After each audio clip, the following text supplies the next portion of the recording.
Let's give it to them. This is the simple nature of demand and supply. It works like a charm in the world of entertainment, but also in the world of the arts. Let's look for a moment at the world of the blockbuster art exhibition. At the National Gallery of Victoria, Gerard Vaughan deliberately set out to move audiences' taste on from only French. In the wake of the record-breaking numbers for French masterpieces here at the National Gallery of Australia, the NGV presented a great show about Weimar art. It went to Sydney first, then came to Melbourne, and then curated a terrific show to follow called Vienna, while the NGA presented the Italians in Australia.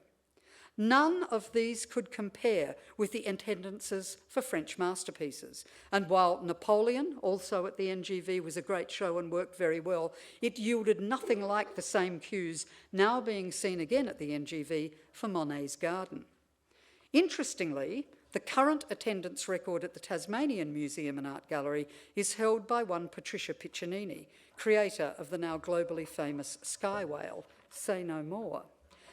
So, how do galleries and their marketing departments respond to this clear sign from a broad Australian public? Do they say the public clearly equates art overwhelmingly with old French art, so let's give it to them? Or do they say this is very odd that the Australian public only associates art with old French art? We'd better do something about that. On Monday night, I was on a Sky Channel panel with Harold Mitchell, ex-chair of the National Gallery of Australia and generous philanthropist.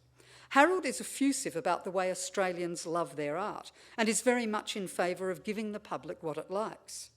On the other hand, Harold has also been behind the extraordinary commissioning of Kimberley artist Leela Nyadby, a Gija woman who began painting in her 50s, to have her work scaled up to cover the roof of the Musée du Quai Branly. She is about to become one of the most famous Australian artists ever in the world, since everyone who climbs the Eiffel Tower will now gaze down upon her work. Now there's a self-marketing project, if ever there was one.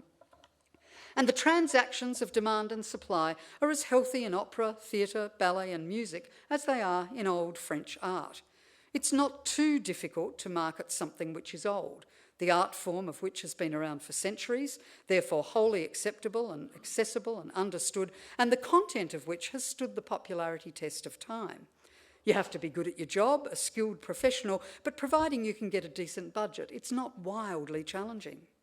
Here in Canberra, the National Gallery of Australia is now benefiting from extremely generous contributions to its blockbusters from the ACT government for marketing the blockbusters because the inbound tourism figures stack up.